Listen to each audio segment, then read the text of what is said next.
अस्सलाम वालेकुम जी, सुबह सवेरे पाकिस्तान में बहुत खुशामदीद। मैं हूँ शिफा यूसुफ से और मैं हूँ वैस मंगलवाला। मेरी तरफ से भी आप सबको अस्सलाम वालेकुम। खुदा का शुक्र है कि उसने हमें आज की सुबह देखना नसीब फरमाई।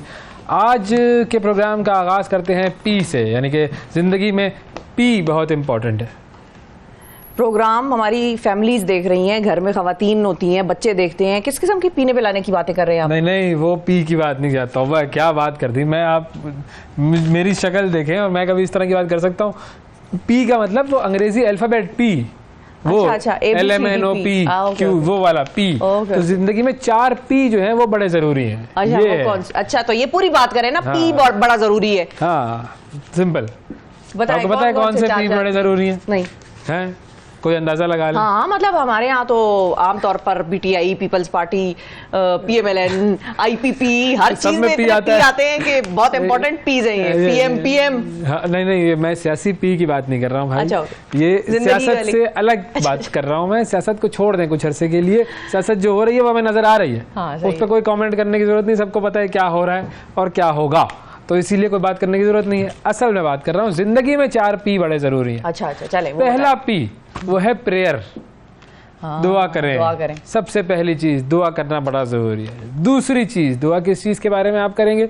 आपकी जिंदगी में कुछ होगी प्रायोरिटीज। बिल्कुल, प्रायोरिटी जो है वो भी पी से शुरू होता है। तो जिंदगी में कुछ प्रायोरिटीज होनी चाहिए, आपकी कुछ गोल्स होने चाहिए, कुछ टारगेट्स होने चाहिए, तो वो प्रायोरिटी होनी चाहिए। सही है। फिर उसके बाद उन प्रायोरिटीज के हवाले से जब आप काम करेंगे तो उस काम में आपको क्या करनी पड़ेगी? पेशेंस। अच्छा, पेशेंस करनी पड़ेगी, सब्र करनी पड़ेगी जी। जब आप सब्र करेंगे और आप मेहनत करेंगे तो जाहिर है ऐसा थोड़ी होगा कि फौरी तौर पर जो है वो आपको आपका वो पेमेंट मिल जाए। चौथा पी प्रॉफिट या पेमेंट भाई एंड में, वो एंड में आएगा, सबसे एंड में आएगा। आखिर में रखा हुआ है। ऐसे 3 पी बता दिए ना सिर्फ। तो भैया ऐसा ही होगा जिंदगी में। इन पीस की तरफ तवज्जो दो, इधर उधर वाले पी की तरफ तवज्जो ना दो। हाँ, ठीक है। IPP और फलाना पी और ढिमकाना पी, तो उनको छोड़ो। PTI पी भी है, बिल्कुल, वो भी मजेदार है। कुछ नहीं होना, सब हो रहा है, हमें पता है। तो जो असल पी है वो मैंने आपको बता दिया, उनकी तरफ आप तवज्जो दें नाजरीन। ये है जिंदगी के असल पी। बिल्कुल सही है। पी के बाद अब हम जाते हैं 60 की तरफ, यानी कि 60, 90 नहीं नाजरीन, 60। सियासत नहीं लेके आए दरमियान में, खबरों की तरफ आपको लेके चलेंगे। 60 सेकंड्स में क्या हुआ आपको बताते हैं दुनिया में। दुनिया की मजम्मतें बेसूद। इसराइल की एक बार फिर फ़लस्तीनियों को गजा खाली करने की धमकी। गजा पर इसराइली जारहियत से 2000 बच्चों समेत 6000 से ज़ायद फ़लस्तीनी शहीद। इसराइल का वजूद दुनिया के लिए सिक्योरिटी रिस्क है। Chairman Peoples Party Bilawal Bhutto. हमारी कोई डील नहीं हुई, नवाज शरीफ इक़्तिदार में आ गए तो बयानिया मफाहमत का होगा, इसहाक डार। खैबर पख्तूनख्वा माली बहरान, सरकारी मुलाजमीन की तनख्वाहों से 25% कटौती की सिफारिशात तैयार। नादरा को जाली पाकिस्तानी पासपोर्ट रखने वाले अफगानों के शिनाख्ती कार्ड मनसूख करने की हिदायत। वर्ल्ड कप में ऑस्ट्रेलिया ने नीदरलैंड्स को 309 रन के भारी मार्जिन से शिकस्त देकर वर्ल्ड कप की तारीख की सबसे बड़ी फतह हासिल कर ली। रूस और चीन ने गजा पर अमरीकी करारदादों का मसवदा वीटो कर दिया। रूसी पार्लियामेंट की जौहरी तजर्बात पर पाबंदी के मुआहदे की तौसीक न करने की मंजूरी। चीनी वज़ीर दिफा ली शांगफू को ओहदे से बरतरफ कर दिया गया। जी, ऐसी 60 सेकंड न्यूज़ आपके लिए भी एक पी बहुत इंपॉर्टेंट है। वो क्या? आपको जो इतनी खांसी हो रही है ना, आप भी कोई दवा पी। खुदा का वास्ता कोई दवा पी, कोई कुछ इस तरह का कोई काम करो कि जिससे ये खांसी आपकी रुके। शदीद खांसी हुई है नाजरीन, ये तो बिल्कुल। और मैं मुंह खोलती हूँ, मुझे ऐसा लगता है सांस लेते हुए मुझे खांसी आ रही। सांस ना लें आप कुछ देर के लिए ना, 5-10 मिनट के लिए ना लें। कोई एक मतलब एक ट्राई करके देखें, हो सकता है उससे अफाका हो। इसमें क्या है यार, कोशिश तो करनी चाहिए ना इंसान को।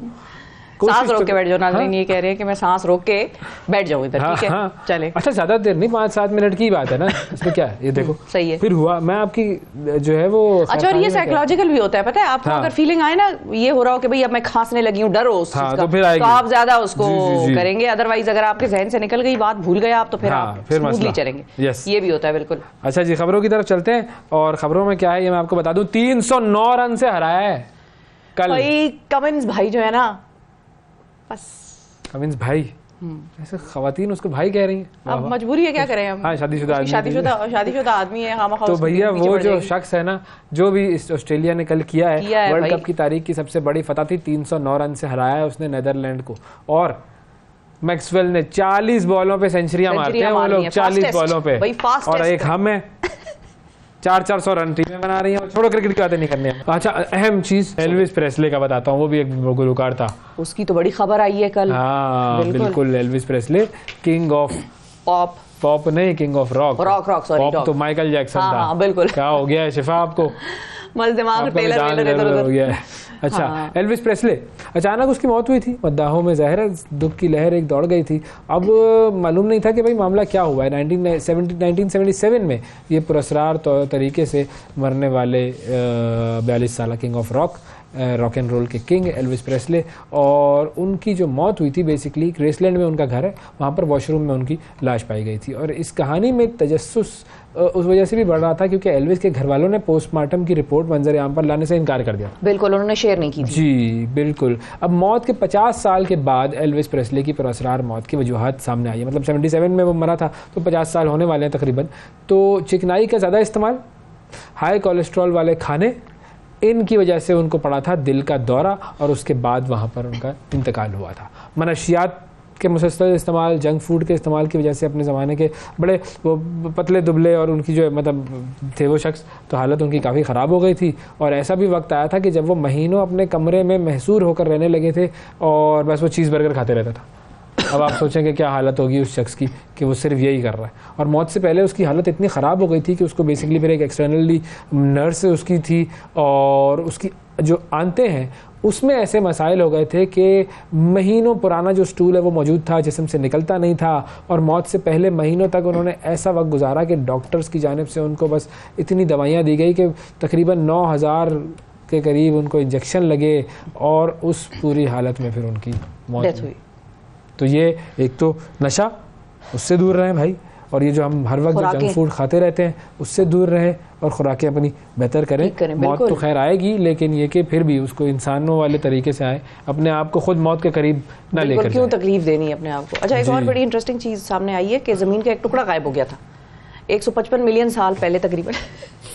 इधर ही रखा था भाई, इधर थोड़ी देर पहले रखा था ऑस्ट्रेलिया में। वैसे पाकिस्तान का कोई काम नहीं है इससे, हर चीज़ हम नहीं करते। पाकिस्तान का एक टुकड़ा अलग हो गया था, पाकिस्तान का भी एक टुकड़ा अलग हुआ, वो तो बड़ी तकलीफ दे एक मरहला था जिससे हम गुजरे थे। बिल्कुल।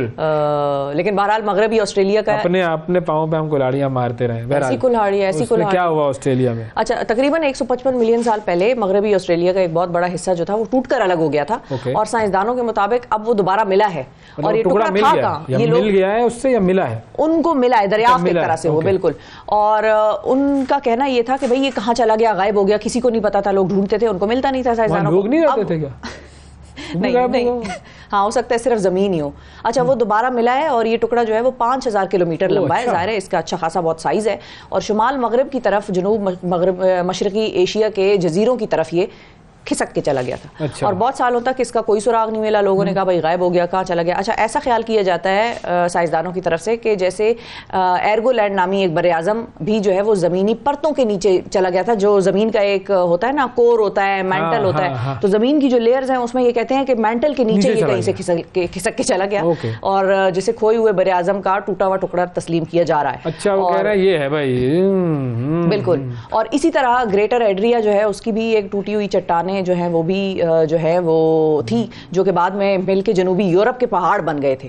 तो उधर निकल गए, बस खिसक जाते हैं, और यहाँ वहाँ ये जो है वो सिलसिला चलता रहता है, और पहाड़ बन गए। अब खोए हुए बरे आज़म के जो टुकड़े हैं वो खित्ते के बहुत सारे जजीरों के नीचे छुपे हुए पाए गए, और सारे के सारे जजीरे ऐसे ही ज़मीन के अंदरूनी परत यानी मैंटल में खोज जाएँ तो ये पता लगाना बड़ा मुश्किल हो जाएगा कि भाई ज़मीन की अवलीन जोग्राफियाई हैसियत क्या थी। तो ये भी साइंसदान कह रहे हैं कि यानी कि ज़मीन अपना शक्ल और वो तब्दील करती रहती है, ऊपर की चीज़ जो है वो नीचे की तरफ चली जाती है और गायब हो जाती है, और हम उसको ढूंढ नहीं सकते, और हमें लगता है शायद ये कभी एग्जिस्ट ही नहीं करती थी। और नताइज ये भी बताते हैं टूटना शुरू हुआ था 250 मिलियन साल पहले। ये कहते हैं कि शायद ये टूटना शुरू हुआ, और इसकी वाक़यात जो है वो अब इस खित्ते के हज़ारों जजीरों के सब्ज़ जंगलों के नीचे छुपी हुई हैं 250 मिलियन साल पहले। तो ये सिलसिला भाई, ज़मीन गायब भी हो जाती है, ज़मीन गायब भी हो जाती है अक्सर। सॉरी, इंटरनेट पे हमने कुछ तस्वीरें तो ऐसी भी देखी हैं कि जिसमें वो हमने देखा है ना, फौरन होल बना हुआ है, राइट लेफ्ट पे बिल्डिंग्स खड़ी हैं, गाड़ियां पार्क हुई हुई हैं और ज़मीन का एक बड़ा जो है वो, ये एक तस्वीर बड़ी मशहूर थी और मेरा ख्याल है किसी वियतनाम या किसी मुल्क की थी ये, जहाँ पर ज़मीन जो है वो नीचे धंस गई। अच्छा, अब ये और वो गाड़ियाँ वाड़ियाँ सारी कड़ी नहीं।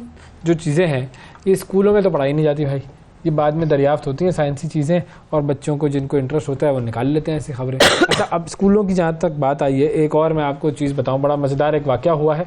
और वो वाक़या क्या हुआ, बच्चे स्कूल न जाने के बहाने करते रहते हैं। हमने आपको कल भी मुलाकात करवाई एक बच्चे से, ठीक है, आपकी तो माशाल्लाह लगता है आज भी पता लगता है कि आपके स्कूल में क्या लेवल था, तो वो तो पता लग ही जाता है ना, 1 मिनट में पता लग जाता है कि भाई ये तो जीनियस रही होगी, मतलब माशाल्लाह। लेकिन चीन में एक बच्चे ने क्या किया ये मैं आपको बताता हूँ। उस बच्चे ने स्कूल ना जाने के लिए बनाई जाने वाली कहानी, वो मतलब बेसिकली ये जो भी कहानी बनाई थी वो सोशल मीडिया प्लेटफॉर्म पे आ गई है। 7 साल ये बच्चा, उसने अपना होमवर्क मुकम्मल नहीं किया और पुलिस को फ़ोन किया और उसने कहा कि अब्बू ने मुझे मारा है, अब्बू ने मुझे मारा है और अब मैं स्कूल नहीं जा सकता। बच्चे की जब कॉल गई तो पुलिस आ गई भाई, इंक्वायरी शुरू हुई और उसके लिए पुलिस ने बच्चे से मुलाकात की, पूछा कि भाई बताओ भाई क्या मसला है, तुम्हें किसने मारा है। तो लड़के ने पुलिस एहलकार को बताया कि भाई देखिए मेरे वालिद ने मारा है मुझे। तो उसके जवाब में पुलिस एहलकार जो है वो, पुलिस एहलकार ने उससे पूछा कि भाई किस तरह मारा है, मतलब हल्के से मारा है, ज़ोर से मारा है, क्या है। तो उसने कहा कि भाई हल्के से मारा है। तो बहरहाल अब ये उसको शक हो जाता है, पुलिस वाला तहकीक करता है, बिल्कुल पुलिस वाला तहकीक करता है, उसको जाता है शक कि भाई ये तो बहाना है, बना रहा है। उस पर पुलिस एहलकार कहता है कि तुम्हें ज़ोर से तो नहीं मारा। बहरहाल वो तफ्तीश करता रहता है। अब उसके बाद पुलिस ने तय किया कि मतलब पता लगाया उन्होंने कि ये बेसिकली इस बच्चे ने कहानी गढ़ी थी और वो अपना स्कूल का काम नहीं कर पाया था। तो उसने कहा स्कूल ना जाऊँ तो बस मैं अपने अब्बा को गड़वा दूँ कि अब्बा मेरा स्कूल का होमवर्क नहीं हुआ है, अब मैं नहीं जाऊँगा तो अब्बा मारेंगे। पहले से ही अब्बा के ऊपर इल्ज़ाम लगाओ और पुलिस को कह दो भाई ये अब्बा ने मारा है इसीलिए मैं नहीं जा रहा हूँ। तो ये बच्चे कर रहे हैं, अजीब बच्चे कर रहे हैं भाई, बच्चे जुर्माने कराओ इन बच्चों के ऊपर। तो सही बात है, वैसे डबल स्कूल भेजो इन बच्चों को यार, ऐसा ही। खैर लेकिन जुर्माने जो हैं वो बढ़ गए हैं पाकिस्तान में, नाजरीन जुर्माने बढ़ गए हैं और कराची में ट्रैफिक कवानीन की खिलाफ वर्जी पर जुर्मानों की रकम में इजाफा कर दिया गया है। और जो इजाफा है वो हम आपको बताते हैं कि कितना कितना किया गया है। कर रही हैं, मंजूरी दे दी गई है इस चीज़ की, नए जुर्मानों का इतलाक जो है वो 1 नवंबर से शुरू हो जाएगा। कि जुर्माने बहुत ज्यादा बढ़ने चाहिए ताकि लोगों को एहसास हो। हेलमेट ना पहनने वाले मोटरसाइकिल सवार को 500 रुपए जुर्माना अदा करना, बहुत ही कम है। 500 रुपए क्या है? मैं तो ये सोच रही हूँ कि ये किधर से बढ़ा है, मतलब 200 थे, 100 थे, कितने रुपए? 500 रुपए तो कुछ भी नहीं है भाई, 500। चलो अब और अच्छा, क्या फिर है कि ट्रैफिक जो कवानीन है, यानी कि मतलब उसमें एक वन वे की खिलाफ वर्जी है, उसका वन वे की खिलाफ वर्जी को 3000 रुपए अदा करने पड़ेंगे अगर ड्राइवर ने वन वे की खिलाफ वर्जी की। हेडलाइट रोशन ना करने पर, यानी कि लाइटें आपकी खराब है मोटरसाइकिल की, तो वो 600 रुपए जुर्माना होगा, जबकि गाड़ी वाले को 800 रुपए अदा करना होगा। अगर मोटरसाइकिल वाले को बेसिकली कम जुर्माने उन्होंने रखे हैं, वो ठीक है, लेकिन ये कि अच्छा, फिर ट्रैफिक पुलिस हुकाम का मजीद ये भी कहना है कि सिग्नल की खिलाफ वर्जी करने वाले, जो कि हम बहुत ज्यादा करते हैं, मोटरसाइकिल और कार सवार जो है वो दोनों को 500 रुपए अदा करने होंगे। कार सवार को 500 रुपए, लाइट बत्ती तोड़ने पर 5000 करना चाहिए भाई, इनको और बढ़ाओ और बढ़ाओ। अच्छा खैर, बहरहाल ड्राइविंग लाइसेंस के बगैर अगर आप बाइक चला रहे हैं तो 1000 रुपए, जबकि कार ड्राइवर को 1500 रुपए भरने पड़ेंगे। ये भी 5-5, 10-10 हजार ज्यादा होने चाहिए भाई, ज्यादा होने चाहिए। ये दुबई में जो जुर्माने हैं तो वो क्यों हम सिधरे हुए होते हैं वहां पर? दुबई में जुर्माने हैं आपका, मतलब वहां पे खैर पूरा सिस्टम ही कनेक्टेड है। आपकी कार इंश्योरेंस जो है, अगर आपका वो ब्लैक पॉइंट आ जाए तो कार इंश्योरेंस आपकी बहुत बढ़ जाती है, उसका बहुत ज्यादा आपको अमाउंट देना पड़ता है, वो भी आपको बड़ा नुकसान हो जाता है। तो एक ओवरऑल जिंदगी पे आपके इम्पैक्ट आता है अगर एक भी जुर्माना आपको वहां पे गाड़ियों के हवाले से हो जाए। जो बच्चे मोटरसाइकिल चलाते हैं कम उम्र में, उस पे भी कोई है 1500 रुपए, जबकि गाड़ी चलाना जो मतलब अंडर एज लोग गाड़ी चलाने वो 2000 रुपए भरेंगे, जुर्माना अदा करेंगे। तो इसी तरह जो बाकी ट्रैफिक कवानीन की मुसलसल खिलाफ वर्जी करने वाले लोग हैं, वो जो कि परवाह नहीं करते, वो 2500 से 3000 रुपए का जुर्माना भरते रहेंगे। तो मजा नहीं आया भाई ट्रैफिक पुलिस वालों, मजा नहीं आया। तो थोड़ा और बढ़ाओ इसको, डबल ट्रिपल कर दो, मल्टीप्लाई बाय 10 कर दो इसको, तब बात बनेगी। फिर आप देखेंगे ये 500, 600, 1000, 2000 से होना कुछ नहीं। और इसको कनेक्ट कर दें आप, पॉजिटिव है, चलो बढ़ाया, लेकिन और बढ़ाओ भाई, और बढ़ाओ, जरूरी है, इस तरह काम नहीं चलेगा। ठीक है जी, तो ब्रेक लेते हैं, ब्रेक के बाद दोबारा मिलते हैं, हमारे साथ रहिएगा। सुबह सवेरे पाकिस्तान, सुबह सवेरे पाकिस्तान, सुबह सवेरे पाकिस्तान।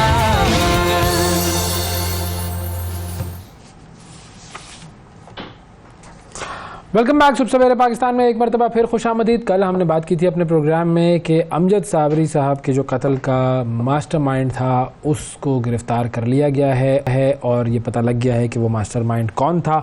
एक बड़ी अहम ख़बर है ये, क्योंकि एक अरसे से ये मामला चल रहा था और 2016 में उन्हें शहीद किया गया था और अब ये शख्स जो है वो मिला है और ये जेल में ही था, जेल से ये निकला, रिहा हुआ और उसके बाद दोबारा से इसको पकड़ा गया। इसके अलावा अफ़गानियों के इनखला का मामला भी चल रहा है। गैर कानूनी तौर पर जो अफ़गानी हैं उनको पाकिस्तान से निकाला जा रहा है, उस हवाले से भी हम बात करेंगे। हमारे साथ सिंध के होम मिनिस्टर जनाब ब्रिगेडियर रिटायर्ड हारिस नवाज साहब मौजूद हैं। अस्सलाम वालेकुम सर। वालेकुम अस्सलाम।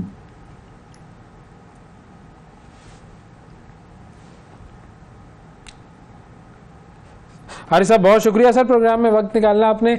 सबसे पहले तो हम ये अमजद साबरी साहब के मामले की तरफ आएँ कि ये मामला काफ़ी पुराना था और अब ये बंदा पकड़ा गया है, ये इसकी थोड़ा सा अगर हमें आप डिटेल्स बता सकें। देखें, ये आपको याद है 7 साल पहले ये इंसिडेंट हुआ था, but they know the people of Pakistan in Karachi should know कि वी डोंट लीव, चाहे केस लेट भी हो जाए, we remain after them. And now इसको टिप ऑफ मिला और उसको हमने अरेस्ट किया है और ये बैंड आउटर्स और आउटफिट से था, ये जेल में था, निकला, इसने मर्डर किया और इसके साथ 2 और लोगों के इसने नाम भी लिए, कन्फेस भी कर लिया टोटल। और ये काउंटर टेररिज्म डिपार्टमेंट जो हमारी पुलिस फोर्स के हैं उन्होंने इसको अरेस्ट किया है टिप ऑफ के ऊपर।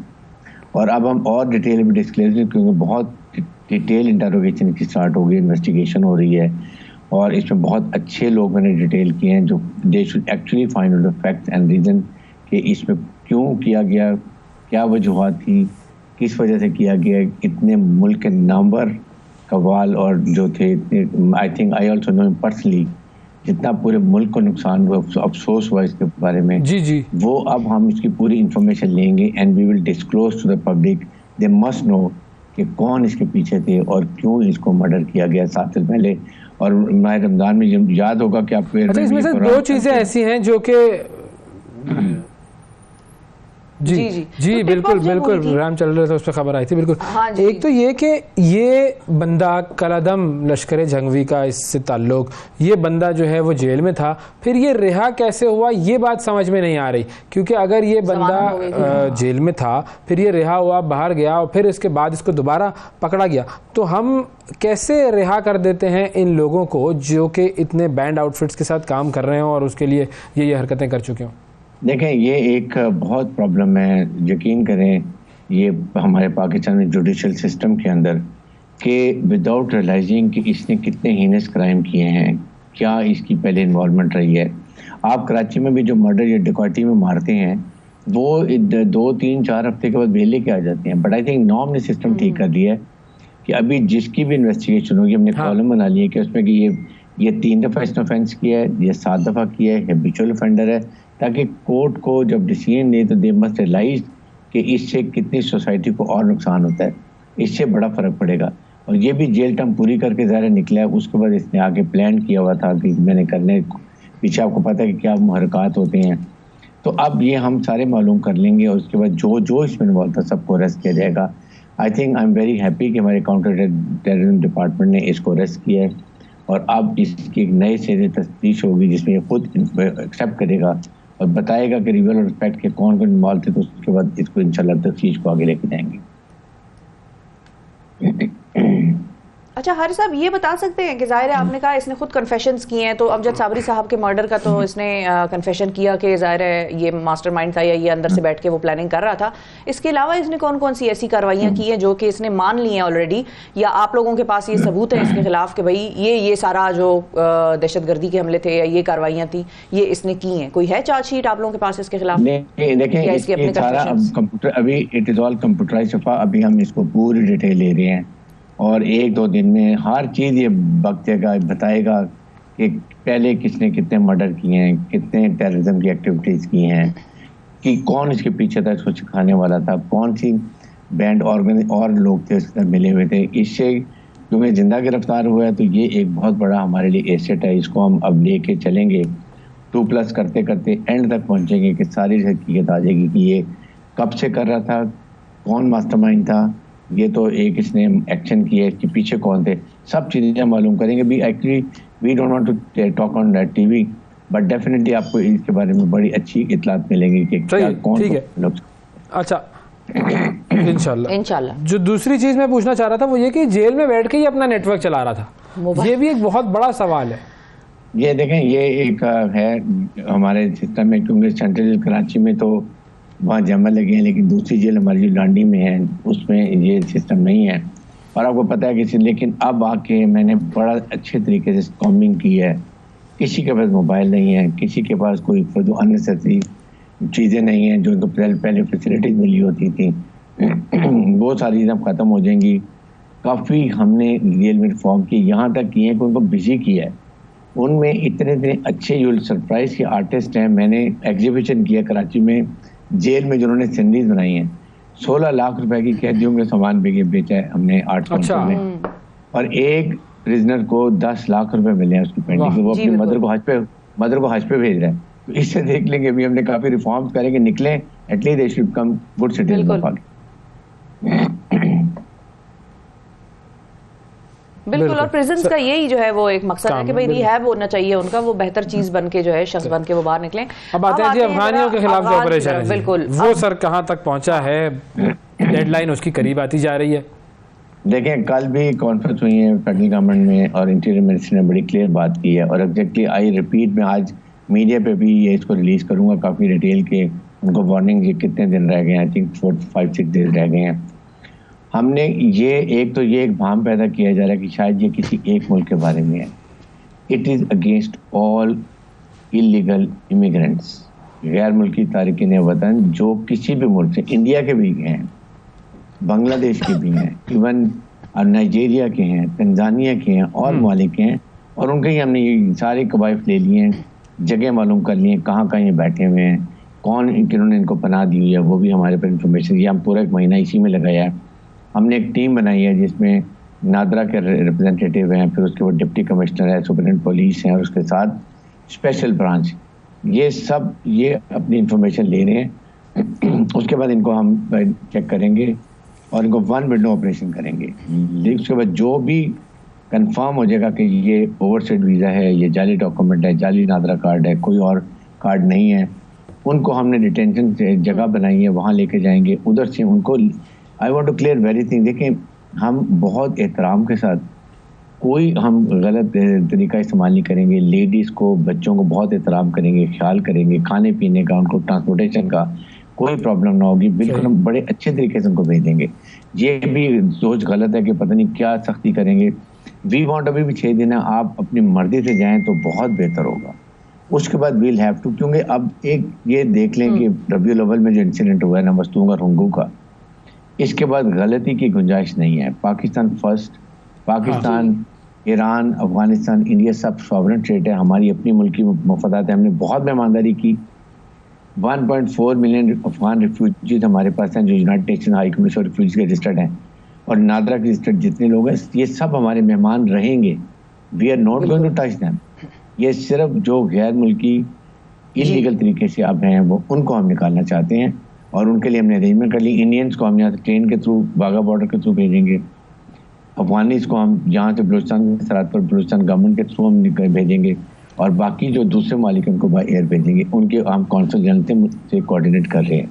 तो ये हम कर रहे हैं, लेकिन we are serious, enough is enough. और सर ये मुझे बताएं, क्योंकि ये हमने अभी देखा कि पाकिस्तान और अफगानिस्तान का जो मैच हुआ तो इब्राहिम ज़दरान जो है उसने डेडिकेट किया वो अपना man of the match award के जी मैं उन लोगों को डेडिकेट कर रहा हूँ जिन्हें पाकिस्तान से निकाला जा रहा है। तो ये मेंटालिटी है उन लोगों की कि गैर कानूनी तौर पर वो हमारे घर में रहे भी, और जब हम उन्हें कहें कि सर अपने घर पर वापस चले जाएँ प्लीज़, तो उस पर वो नेगेटिव हो रहे हैं हमसे। ये क्या मेंटालिटी है, इससे कैसे डील कर रहे हैं? खाना पीना सब कुछ पाकिस्तान, और जब बात आती है पाकिस्तान की तो पाकिस्तान के खिलाफ झंडे, उसके बाद लड़ाइयाँ फेवर करना, आई थिंक ये, और ये हमारी पॉलिटिकल पार्टीज़ को अब समझना चाहिए जो उनको सपोर्ट भी करते हैं, बलूचिस्तान में भी हैं और KP के भी हैं, कि क्या हमें करना चाहिए। हम अपनी कॉस्ट के ऊपर अपने मुल्क के नुकसान करते हुए हमने क्या कुछ किया। आई थिंक जितनी हमने मेहमान, दुनिया में आपने देखा कि कहीं गैर मुल्की तारकीन वतन को खुला मुल्क में छोड़ा होता, जहाँ मर्जी जाओ, जो मर्जी खरीदो, जैसे मर्जी रहो, जो मर्जी नुकसान करो, सहूलतकारी करो, और उसके बाद आप रियलाइज भी ना करो और फिर आप मुल्क से लॉयल भी ना हो। ये खुद सेल्फ अपनी असेसमेंट करने की जरूरत है दूसरे मुल्कों के ममालिक के लोगों को। इसलिए मैं ये कहता हूँ। और सेकंड, ये बिल्कुल एक मुल्क के खिलाफ नहीं, be very clear about it कि ये इट इज अगेंस्ट ऑल गैर मुल्की तारकीन वतन। ये मैसेज बड़ी क्लियर होनी चाहिए, बिल्कुल ये क्लियर होनी चाहिए। And we are very polite, respectful और बहुत एहतराम के साथ हम उनको सबको अपने मुल्कों में भेजें। बिल्कुल। अच्छा सर, अब उनका क्या करेंगे जो हमारे यहाँ हमारे साइड पे बैठ के इस किस्म की कार्रवाइयां कर रहे हैं? और जाहिर है पाकिस्तान और अफगानिस्तान का एक रिलेशन है। अब इस नहज पे हम आ गए हैं कि अगर हम इलीगल सिटीजन्स को निकाल रहे हैं तो जाहिर है हम और अपने कुछ मसाइल जो हैं उनको फेस कर रहे हैं, जिसकी वजह से हमारी गवर्नमेंट ने और हमारे इदारों ने ये फैसला लिया, जो कि सही है। हर हुकूमत, हर गवर्नमेंट इसी तरह हर मुल्क में करेगी। कागज नहीं होंगे, वो कहेंगे डिपोर्ट करो इसको। लेकिन प्रॉब्लम ये है कि हमारे अपने लोग अपने इदारों में बैठ के, नादरा जैसा इदारा जिसपे we use to take pride कि भाई ऐसा सिस्टम है, आपको जाना नहीं पड़ता, आपको घर पे फैसिलिटेशन दी जाती है, वो लोग रिश्वतें लेकर इन लोगों से पैसे लेकर, अभी ईरानियों के भी कार्ड्स का भी एक इंकिशाफ हुआ, पासपोर्ट भी उनके बन गए और वो आगे निकल गए। मतलब अमेरिका, कनाडा जैसे मुल्कों में जाके वो बस गए पाकिस्तान के पासपोर्ट पे। तो इसको तो अब हम भी नहीं डिनाई कर सकते कि भाई हमने जाली दिया था। दिया तो इशू तो नादरा नहीं किया है, तो उनके पास ऑथेंटिक डॉक्यूमेंट है। हाँ, उनके कागज पूरे नहीं थे, हमारे बंदे ने पैसे लेके दे दिया। तो अब अपने लोगों को जो सिस्टम में मौजूद है, ऐसी कार्रवाइयां कर रहे हैं, उनके खिलाफ क्या एक्शन होगा? बहुत सख्त FIA इसके ऊपर लगी हुई है। जो काली भेड़े नादरा में हैं और किसी में जाली शनाख्ती कार्ड बनाने में है, अब उनके खिलाफ भी साइमल्टेनियसली एक्शन हो रहा है। उनको भी इसी तरीके से पकड़ा जाएगा और सख्त कानूनी कार्रवाई की जाएगी। ये एक और चैप्टर है, ये it has to go side by side. ये किसने नादरा में कार्ड बना के दिए इनको, किसने इनको शनाख्ती कार्ड दिया, किसने नादरा के जाली सर्टिफिकेट दिए, उसके बाद कौन इसी तरह FIA में पासपोर्ट के अंदर के पासपोर्ट कैसे गलत बने, सब चीज़ों को DG passport is already on the job, सब मिलके इसकी कार्रवाई करें कि आइंदा के लिए कम से कम इसका सद्देबाब किया जाए और ऐसी कोई बात ना हो। इसमें देखिए पाकिस्तान हमने बहुत नुकसान उठा लिया। You can't believe how much we have suffered and we are over hospitable country. ये अब हमें ख़त्म करना है। अपने अवाम को तो पहले देखें, इकॉनमी को रिवाइव करें। अफगान ट्रेड में we lose 6 to 7 billion dollars every year. यहाँ तक कि जो ग्लव्स होते हैं, ये बॉक्सिंग के, ये यहाँ से जाते हैं पाकिस्तान में बनते हैं, पाकिस्तानी रुपए में लेके जाते हैं नॉर्दर्न अफगानिस्तान में। वहाँ सेंटलेश हैं जो बहुत बॉक्सिंग के शौक है, वहाँ जाके लेते हैं और वहाँ वो डॉलर्स में लेते हैं।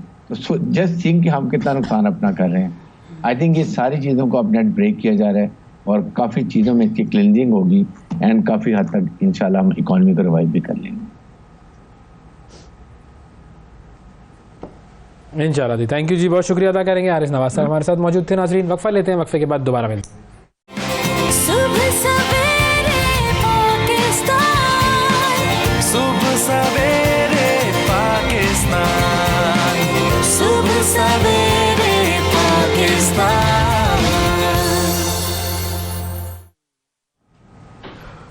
वेलकम बैक जी। दरियाई सिंध के किनारे वाक़ जामशोरों की तहसील कोटरी के इलाके साधु पाड़ों की तुलसी मेघवार ने पहली बार सातवीं जमात में खेलों में दिलचस्पी ली और सॉफ्टबॉल के ट्रायल्स में हिस्सा लेना शुरू किया। आज 21 बरस की हैं वो और कौमी सॉफ्टबॉल टीम का हिस्सा हैं। हिंदू मजहब से ताल्लुक़ रखती हैं और इस बात पर फ़ख्र महसूस करती हैं कि वो अपने ख़ानदान में वाहिद लड़की हैं जिन्होंने खेलों में अपना नाम बनाया। बेसबॉल की भी जानी मानी खिलाड़ी हैं। हमारे साथ तुलसी मेघवार मौजूद हैं। अस्सलाम वालेकुम। वालेकुम अस्सलाम।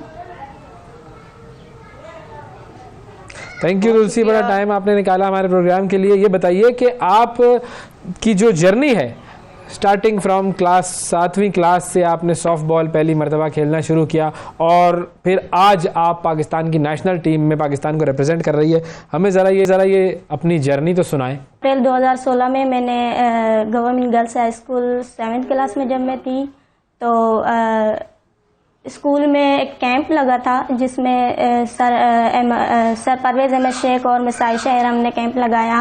काफ़ी बहुत सारी गर्ल्स थी जिन्होंने हिस्सा लिया इस कैंप में और उन गर्ल्स में एक मैं भी थी। जो सारी गर्ल्स मुस्लिम थी और मैं एक नॉन मुस्लिम थी, तो मेरी भी सिलेक्शन हो गई। काफ़ी गर्ल्स को जो है वो फेल किया गया इस कैंप में और मेरी सिलेक्शन हुई और बाकी 4 गर्ल्स थी उनकी भी सिलेक्शन हुई। तो सिलेक्ट 5 गर्ल्स सिलेक्ट हुई और फिर हम कोयटा खेलने के लिए रवाना हुए। अच्छा, क्या बात है। और इससे पहले बेसबॉल का आपका क्या था, मतलब बेसबॉल से क्रिकेट की तरफ कैसे आया ये सिलसिला? बेसबॉल से सॉफ्टबॉल की तरफ मुझे पता नहीं था कि बेसबॉल और सॉफ्टबॉल क्या कौन सी गेम होती है, क्या होता है, कैसे खेला जाता है। मुझे बचपन से ही खेलों में बहुत इंटरेस्ट था। तो जैसे ही मैं स्कूल में मैंने एडमिशन लिया तो एक कैंप लगा हुआ था, तो मुझे भी शौक हुआ कि मैं भी जाके ना प्रैक्टिस करूं। मैं समझी कि शायद ये एक स्कूल में ही प्रैक्टिस होगी और स्कूल लेवल पर ही खेला जाएगा। तो मुझे पता नहीं था कि ये एक इंटरनेशनल गेम के लिए तैयारी हो रही है। तो फिर मैंने भी हिस्सा लिया और मेरी भी सिलेक्शन हो गई सिंध सॉफ्टबॉल टीम में। ज़बरदस्त। तो अब सॉफ्टबॉल में पाकिस्तान में पोटेंशियल कितना है और कितना खेला जाता है, और इंटरनेशनली अगर हम कंपैरिजन करें तो हम कहाँ पर खड़े हुए हैं? यहाँ वुमेन के लिए खास तौर पे बेसबॉल सॉफ्टबॉल का कोई ग्राउंड नहीं है। हमें बहुत मुश्किलात होती है प्रैक्टिस करने में। तो हम जब घर से निकलते हैं तो कहीं लोकल ग्राउंड में प्रैक्टिस कर लेते हैं, या स्कूल में प्रैक्टिस कर लेते हैं, या फिर कॉलेजेस में प्रैक्टिस कर लेते हैं। यहाँ पे कोई बेसबॉल सॉफ्टबॉल का ग्राउंड नहीं है, इसलिए हम ना ही हमारे पास कोई सामान है बेसबॉल सॉफ्टबॉल का।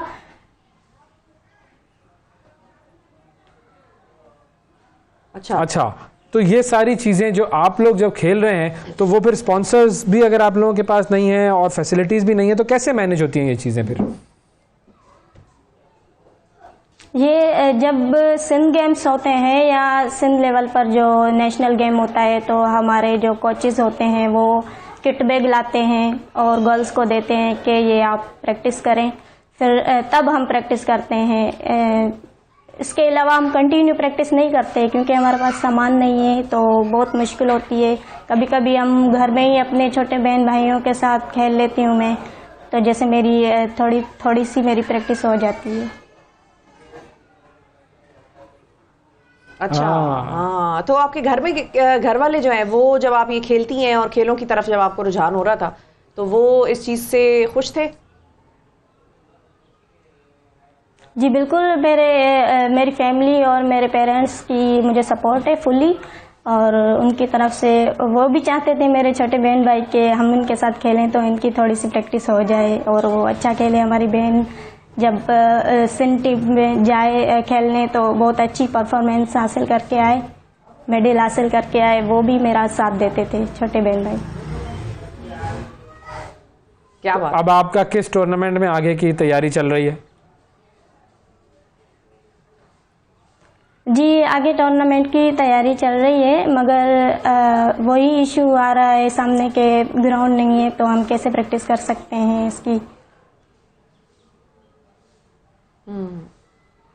जी सबसे इम्पोर्टेंट चीज़ है जी, बहुत शुक्रिया अदा करेंगे तुलसी मेघवार हमारे साथ मौजूद थे जी। सबसे इम्पोर्टेंट चीज़ सॉफ्टबॉल एक गेम है भाई, ये भी दुनिया में एक गेम है, दुनिया की सारी टीमें खेलती हैं, बड़ा ज़बरदस्त इसके अंदर परफॉर्मेंसेस होती हैं, लेकिन हमारी लड़कियां जब ये खेल खेलने की कोशिश करती हैं तो उनके पास ना ग्राउंड है, ना फैसिलिटी है, और ना ही कोई ऐसा प्लेटफॉर्म है जहां पर उनकी ये आवाज़ें बुलंद हों और लोगों को पता चले कि भाई ये मामला है, इनको ये फैसिलिटीज़ हमें देनी चाहिए। Sports ministry, Pakistan sports board ज़रा देख लें, इन बच्चों का, इन बच्चियों का भी एक बड़ा मुस्तकबिल है और इनके ऊपर हम इन्वेस्ट करेंगे तो ही कुछ आगे बेहतरी हो सकेगी, वरना बस ये थोड़े अरसे के लिए खेलेंगे उसके बाद अपने काम धंधों में लग जाएंगे और ज़िंदगी इनकी वैसे ही चलेगी जैसे आम लोगों की चलती है। वक्फा लेते हैं, वक्फे के बाद मिलते हैं। सुबह सवेरे पाकिस्तान, सुबह सवेरे पाकिस्तान, सुबह सवेरे पाकिस्तान। वेलकम बैक जी। अब एक तो मेरा मसला चल रहा है जो कि मुझे अजीब सी एक खांसी और ये सारी प्रॉब्लम्स चल रही हैं, लेकिन हम इस वक्त रेस्पिरेटरी वीक बना रहे हैं, यानी कि ये पूरा हफ्ता जो है आपकी टाइमिंग खांसी की बड़ी सही आई है, रेस्पिरेटरी वीक पे खांसी हुई है, ये देखें आप, इसको कहते हैं कोऑर्डिनेशन और कनेक्शन। लेकिन बहुत सारे लोग हम ये भी देखते हैं कि आजकल के दौर में बच्चों को भी दमे की बीमारियां और सांस की तकलीफें ये बड़ी आम हो गई हैं। हम हर वक्त कहते रहते हैं कि भाई मास्क लगा के क्यों बैठे हैं, तो वो कहते हैं कि भाई सांस से, स्मॉग में, उसमें ज़ाहिर है पोल्यूशन का भी खासा अच्छा खासा अमल दखल है, लेकिन अब इनका साथ डील कैसे करना है और ये रेस्पिरेटरी वीक मनाने का मकसद क्या है, इस हवाले से हम बात करेंगे। हमारे साथ मौजूद हैं खतीबुर रहमान साहब जो कि रेस्पिरेटरी थेरेपिस्ट हैं। अस्सलाम वालेकुम डॉक्टर। वालेकुम सलाम जी, बहुत शुक्रिया आपने बुलाया। बहुत शुक्रिया सर, आपने वक्त निकाला। सबसे पहले तो थोड़ा सा हमें ये बताएं कि रेस्पिरेटरी वीक जो है, क्या ये मेरे जैसे लोगों के लिए है जो कि खांसी से परेशान है, या ये प्रॉपर कोई और ऐसी कंडीशंस है जिसके लिए ये उसकी आगाही के लिए मनाया जाता है? वेल, रेस्पिरेटरी केयर वीक हर साल अक्टूबर के आखिरी हफ्ते में मनाया जाता है और इसमें स्पेशली ना सिर्फ ये किसी स्पेशलाइज लोगों के लिए मनाया जाता है बल्कि ये एक आम पब्लिक के लिए अवेयरनेस सेशन के तौर पे हेल्ड किया जाता है। इसमें वो तमाम तर माहिर अमराज जिसमें आपके पास सांस से रिलेटेड जितनी भी डिफ़िकल्टीज़ होती हैं, जैसे आपने शुरू में जिक्र किया कि खांसी से मसाइल हैं या एलर्जी है, तो उस आम पब्लिक को अवेयरनेस देना रिगार्डिंग दैट आपने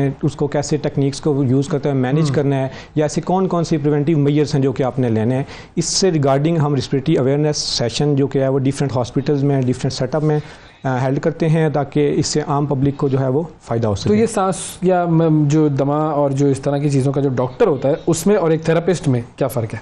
देखिए, डॉक्टर का बेसिकली काम बीमारी को डायग्नोस करना या प्रिस्क्राइब करना या उसके रिगार्डिंग जितनी भी मैनेजमेंट है प्रिस्क्राइब करना है।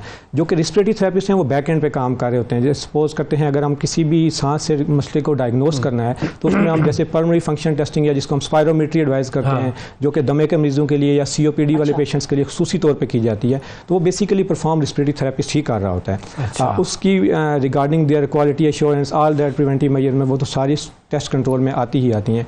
लेकिन उसके बाद जो उसकी मैनेजमेंट है वो सारा एंड थेरेपिस्ट के एंड पे आ जाता है कि आपने उसकी क्वालिटी ऑफ लाइफ को कैसे बेहतर करना है और उसको कैसे कैसे प्रोसीड करके ले। चलें, ज़बरदस्त। तो अब हम एक काम करते हैं कि हमारी जो फ़ोन लाइन्स हैं वो भी ऑन कर देते हैं और हमारे कॉलर से भी कहते हैं कि अगर आपको सांस का कोई मसला है आप कॉल कर सकते हैं।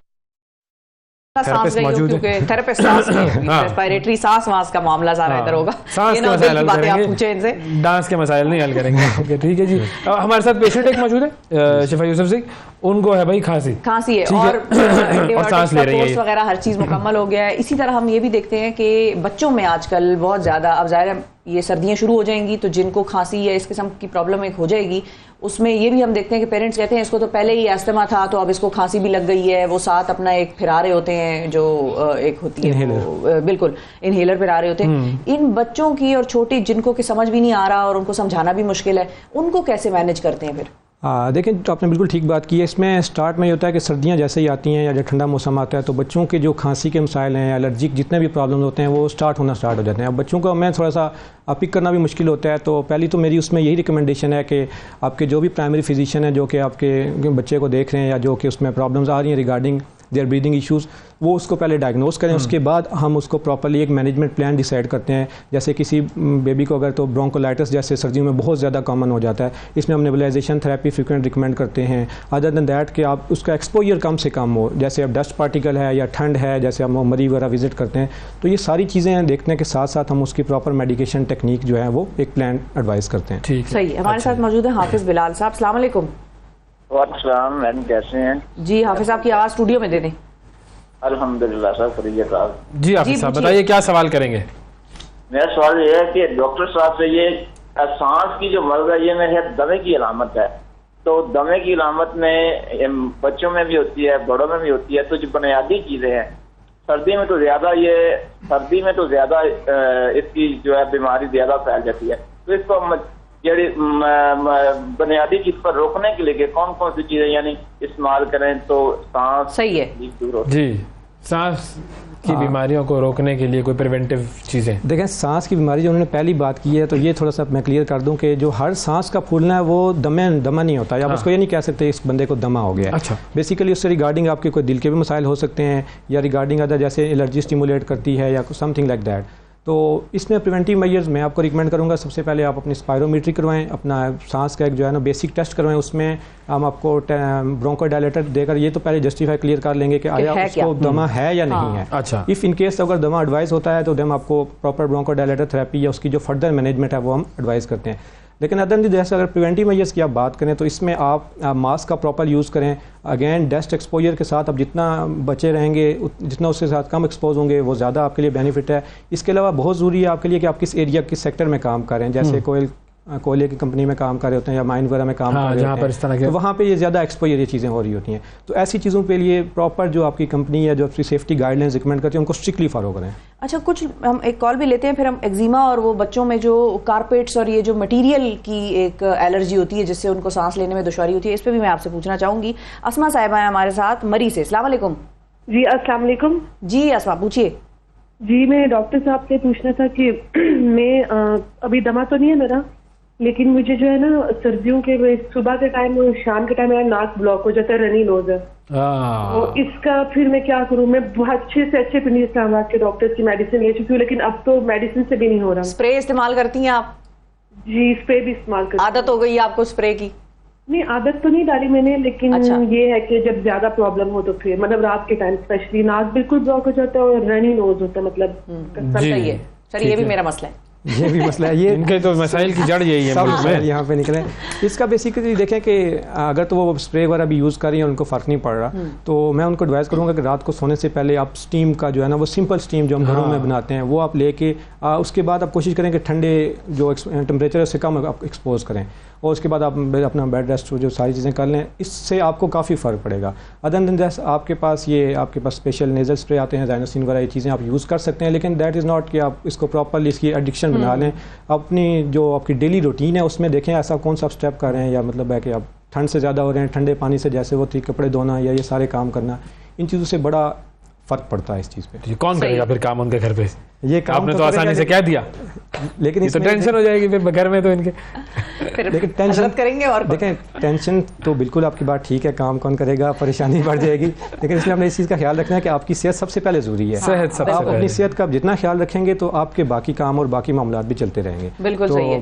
बेटर इज़ दैट कि आप पहले अपनी सेहत का ख्याल रखें। बिल्कुल। अच्छा, अब बच्चे जो हैं जाहिर है वो कुछ ऐसी एलर्जीज हैं उनकी कि वो ट्रिगर हो जाती हैं कारपेट से, पॉलिएस्टर से, अभी लिहाफ और ये जो स्वेटर्स वगैरह का सीजन निकलेगा उसमें जो वूल है उससे उनको एलर्जी हो जाती है, फिर उनको सांस का मसला शुरू हो जाता है, रैशेज हो जाते हैं और सांस लेने में मुश्किल होती है। तो बच्चे अक्सर ऐसे घरों में जाना ही अवॉइड करते हैं या पेरेंट्स उनको नहीं लेके जाते जहाँ पर कारपेटेड फ्लोर्स हों। इसका क्या है प्रॉब्लम? ये देखें अगेन वो एलर्जी, वही मैं स्टेप 0 पे आ जाऊँगा कि एलर्जी को स्टिमुलेट बेसिकली वही पार्टिकल कर रहे होते हैं या वही एरिया कर रहे होते हैं, जैसे आपने कारपेट की बात की है, डस्ट की बात की है।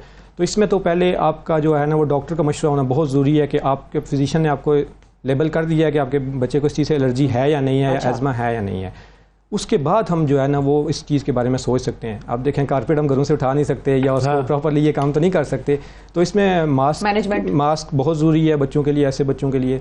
और अगेन कारपेट से भी ज़्यादा कारपेट के ऊपर जो डस्ट हमारी वो जो स्टक हुई होती है और उससे बच्चे ज़्यादा वो होते हैं, इरिटेट होते हैं। तो ऐसी चीज़ों के लिए जो है ना आपकी सफाई का और इन चीज़ों का जो है ना वो घरेलू काम काफ़ी ज़्यादा ज़रूरी हो जाता है। अच्छा, बाहर जो बच्चे खेल रहे होते हैं ग्राउंड्स में, ज़ाहिर है डस्ट वहाँ पर भी होती है, कुछ बच्चों को डस्ट एलर्जी हो जाती है, कुछ को नहीं होती, लेकिन हम ये सुनते हैं कि जितना बच्चा उस बाहर के इन्वायरमेंट में खेलेगा उसकी इम्यूनिटी बढ़ेगी, तो ये ठीक है? इम्यूनिटी तो देखें पाकिस्तान में अगर आप इम्यूनिटी की बात करें तो हमारा इम्यूनिटी का यही कॉन्सेप्ट है कि हम जितना डस्ट से या डस्ट पार्टिकल से या मतलब गंदगी से एक्सपोज होंगे हमारी इम्यूनिटी बढ़ती है। नो डाउट आपकी इम्यूनिटी के ऊपर फ़र्क ज़रूर पड़ता है, लेकिन आप ये भी देखें कि एक बच्चा जो कि सेंसिटिव है, इस चीज़ से ही वो प्रोन है, इस चीज़ से ही वो रिलेट कर रहा है कि मतलब उसकी बीमारी यहीं से ट्रिगर हो रही है, तो आप उसकी इम्यूनिटी स्ट्रॉन्ग करने के बजाय उल्टा उसकी आप इम्यूनिटी कम कर रहे हैं। हाँ, सही है। तो नॉर्मल लोगों के लिए तो ये चीज़ समझ आती है, लेकिन जो बच्चे इतने ज़्यादा वो क्रिटिकल पॉइंट पे होते हैं तो मैं नहीं रिकमेंड करता कि वो ग्राउंड में जाएं या इस तरह के पार्टिकल्स वगैरह से एक्सपोज हो। सही। एक और कॉलर है जी हमारे साथ, अब्दुल मजीद साहब खुशाब से। अस्सलाम वालेकुम।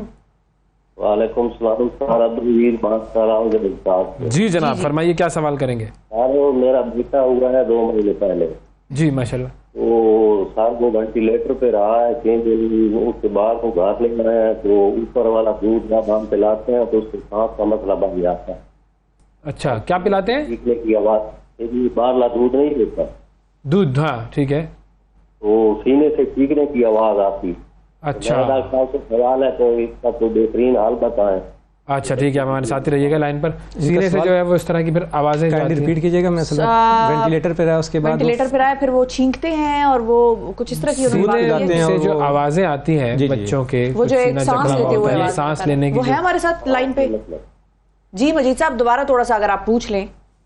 सर उसके सांस का मसला रहता है, सांस जो है ना बड़ा आता है उसका, 7 दिन से वो वेंटिलेटर पे रहा है, अब वो घर आया हुआ है, माशाल्लाह सेहत ठीक है, बिल्कुल किसी किस्म की परेशानी नहीं है, लेकिन सांस में मसला आता है जब वो दूध पीता है तो सांस की आवाज, बिल्कुल मैं समझ दूध पीता है तो सांस की आवाज तो बड़े लोगों में भी कुछ आती है जिनका लंग्स का इशू होता है। बिल्कुल ठीक हो गया। अच्छा, इसमें ऐसे है कि इन्होंने जैसे बताया कि उनकी स्टोरी पे यह है कि वो बच्चा वेंटिलेटर पे रहा और उसके बाद उसके कॉम्प्लिकेशंस आ रहे हैं, बड़ा इन्होंने क्रिटिकल पॉइंट उठाया। इसमें यह देखना पड़ेगा कि आया वो फीड ले रहा है वो सांस की नाली में जा रही है या वो जो ग़िज़ा की नाली है, ग़िज़ा की नाली में जा रही है, ये चीज़ें क्लियर करनी बहुत ज़रूरी हैं।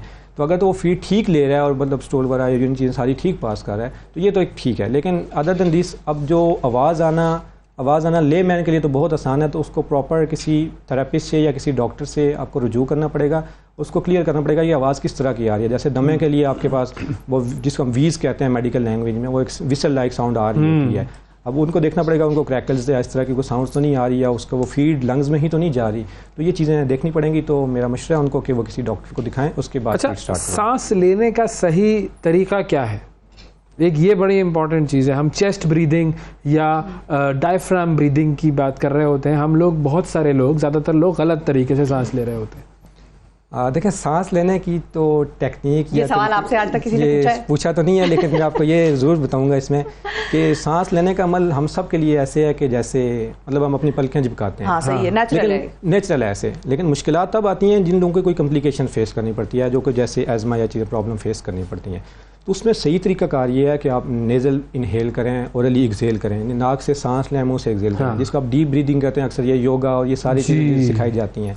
तो नाक से एक्सहेल नहीं करना चाहिए? एक्सहेल नाक से करना काफ़ी मुश्किल होगा आपके लिए, तो रिकमेंड यही किया जाता है कि आप नाक से मुंह से सांस लें और मुंह से बाहर निकालें, तो आप इसमें बड़ी आसानी महसूस करेंगे और आप रिलैक्स भी फील करेंगे। और जो हवा है वो डायफ्राम तक अंदर लें, बजाय इसके कि हम चेस्ट ब्रीदिंग करके यहीं पर रोक लें। हमें तो ये सिखाया गया है कि जो ब्रीदिंग है वो प्रॉपर ये होती है। प्रॉपर नॉर्मल ब्रीदिंग तो देखें, आपको नहीं पता आप कब सांस ले रहे हैं, कब नहीं सांस ले रहे हैं, ये तो आप मतलब कैलकुलेट नहीं कर सकते इसको। ये तो बड़ी टेक्निकल डिस्कशन में हम फंस जाते हैं। तो इसमें आपने ये देखना है कि आप कितना डीप इनहेल कर रहे हैं, कितनी गहराई से सांस ले रहे हैं, आप खुद रिलैक्स फील करें, जिसको हम साई ब्रेथ कहते हैं। आप अक्सर ऐसे सांस लेते हैं तो बड़ा रिलैक्स फील करते हैं, जिसमें कि आप फुली आप इनहेल करते हैं और वो आप वाली बात कि आप डायफ्राम को प्रॉपर्ली यूज़ करने के बाद जो है ना वो चीज़ें।